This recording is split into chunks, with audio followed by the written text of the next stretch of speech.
আজকের রেসিপি আমি বানিয়ে ফেললাম পাকা আমের অপূর্ব স্বাদের কেক। এবছরে আম শেষ হওয়ার আগে এই কেকটা অবশ্যই বাড়িতে বানিয়ে খান। বাচ্চাদের এমনিতেও কেক খুবই পছন্দের খাবার, যেহেতু পাকা আম দিয়ে কেকটি বানানো, সেই কারণে ছোট থেকে বড় সকলেরই কিন্তু এই কেকটি ভীষণই পছন্দ হবে। তো নমস্কার বন্ধুরা, মালার রান্না বানাতে সকলকে স্বাগত জানিয়ে আজকের রেসিপি ভিডিওটি শুরু করছি। আমি এখানে দুটো আম কেটে আমের পাল্পটা বের করে নিচ্ছি।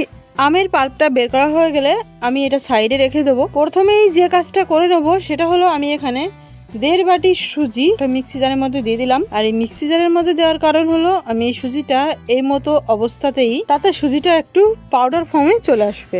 অনেক সময় অনেকে সুজির মধ্যে সামান্য ময়দা ব্যবহার করে কেক তৈরির কাজে লাগায়, কিন্তু আমি এখানে যেহেতু ময়দা ফয়দা ব্যবহার করছি না, সেজন্য সুজিটা প্রথমে একটু ডাস্ট করে নিতে হবে। আর এই সুজিটা ব্লেন্ড করার আরেকটা উদ্দেশ্য হলো যখন কেকটা ফুলবে কেকটা কিন্তু ফাটবে না। আর এই গুরুত্বপূর্ণ টিপসগুলো আশা করি আপনাদের কাজে লাগবে। আর এই সুজিটা ব্লেন্ড করার পরে আমি একটা গামলার মধ্যে ঢেলে দিলাম, কারণ সমস্ত উপকরণ একত্রে মেশানোর জন্য একটা বড় সাইজের পাত্র চাই।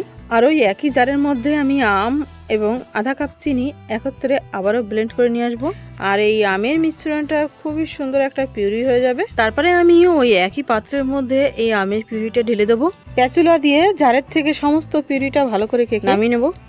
এরপরে যে উপকরণটা আমি মেশাবো সেটা হলো আমি সাথে দিয়ে দিলাম আধা কাপ দুধ, আধা কাপ কুকিং অয়েল দিয়ে দিলাম। আর এই উপকরণের পরিমাপগুলো যে কোনো একটা পাত্রের মাপ করে নেবেন, মানে কোনো যদি বাটি কিংবা কাপের সাহায্যে মাপেন তো সেই ক্ষেত্রে একই পাত্র দিয়ে উপকরণগুলো মেপে নিতে হবে। এবার আমি এই সমস্তটা খুব সুন্দরভাবে মিশিয়ে নেব। তারপর আমি কেকের ব্যাটারটা রেস্টে রেখে দেবো 30 মিনিটের জন্য। ততক্ষণে এই দিকে আর একটা কাজ করে নেব, সেটা হলো কেক টিন বা যেই পাত্রে কেকটা বানাতে চান সেই পাত্রটাকে তেল দিয়ে ভালো করে গ্রিস করে নিতে হবে।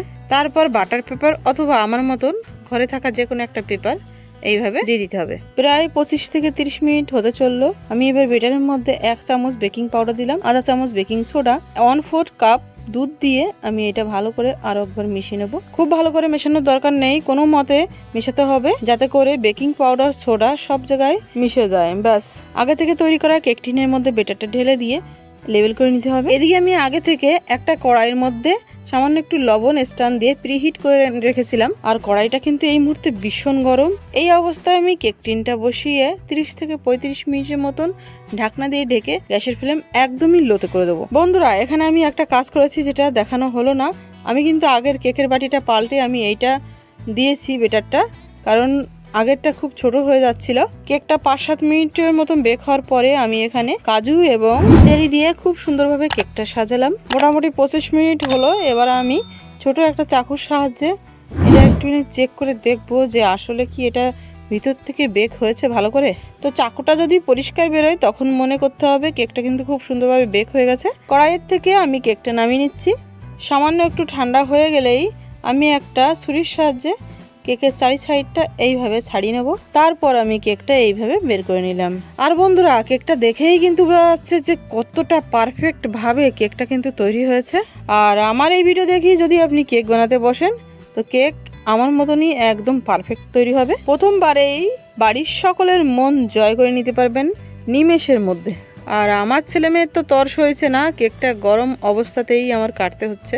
আর কাটার টেক্সচার দেখেই আশা করি আপনি বুঝতে পারছেন যে কেকটা কত সুন্দর স্পঞ্জি এবং সফট হয়েছে। তো বন্ধুরা, ভিডিওটি আশা করি সকলের কাছে খুবই ভালো লেগেছে। ভিডিওটি যদি একটুও ভালো লাগে ভিডিওটিকে অবশ্যই একটা লাইক করবেন। মালা রান্নাবান্নাকে সাবস্ক্রাইব করতে ভুলবেন না। দেখা হচ্ছে আরও একটা নতুন রেসিপি ভিডিওর সাথে। ততক্ষণ সবাই খুব ভালো থাকবেন, সুস্থ থাকবেন।